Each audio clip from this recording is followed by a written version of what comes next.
वंदना शर्मा कक्षा 8वीं के द्वारा, जिसका शीर्षक है एक राजा और छोटी बच्ची। एक बार की बात है, एक राजा शिकार करने के लिए वन में गए। एक हिरण को देखकर उन्होंने अपने घोड़े को उसके पीछे हिरण का पीछा करते हुए उनके बाकी के साथी उनसे पीछे ही रह गए। राजा दूर एक ऐसे जंगल में पहुंच गया जहां मीलों तक पानी नहीं था। राजा को प्यास ने बहुत ही ज्यादा व्याकुल कर दिया था। जब राजा को कुछ और आगे बढ़े तो उन्हें एक किसान की झोंपड़ी दिखाई दी। राजा दौड़कर झोंपड़ी के पास गए। उस झोंपड़ी के पास 8-9 साल की कन्या खेल रही थी।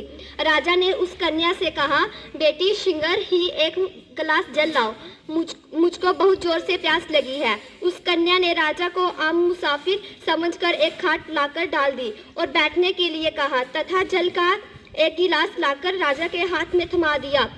राजा ने देखा कि पानी में तिनके पड़े हुए हैं, जिनको देखकर राजा को बहुत क्रोध आया और उसी आवेश में आकर उस कन्या से कहने लगे कि तुम्हारे पिता कहाँ हैं।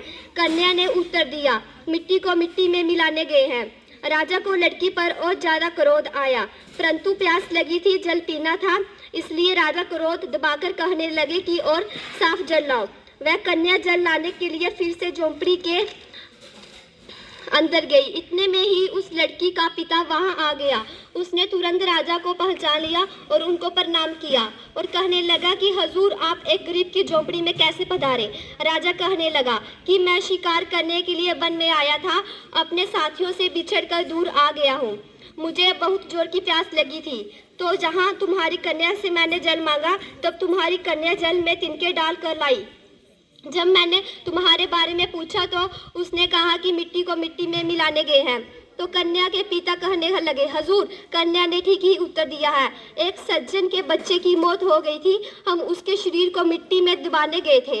इतने में वो कन्या भी जल का गिलास लेकर आ गई। किसान ने पूछा, बेटी, तुमने राजा को अच्छा जल क्यों नहीं दिया। तो कन्या ने उत्तर दिया, पिताजी, राजा धूप की तेजी में भागते हुए आए थे, पूरे शरीर से पसीना छूट रहा था। यदि आते ही जल पिला दिया जाता तो वो जल गर्म और ठंडे की वजह से राजा को नुकसान कर जाता और राजा बीमार पड़ जाते। इसलिए मना तो नहीं कर सकी, परंतु जल में तिनके डाल लाई ताकि राजा कुछ समय तक जल ना पी सके। राजा कन्या की चतुरता को देखकर बहुत प्रसन्न हुए और गले से बहुमूल्य हीरों का हार उस कन्या के गले में डाल दिए और उनको हमेशा हमेशा के लिए दरिद्रता के दुखों से छुड़ा दिए। शिक्षा देखा आपने, एक छोटी सी बच्ची ने अपनी बुद्धिमान का इस्तेमाल किस प्रकार किया। धन्यवाद आपका।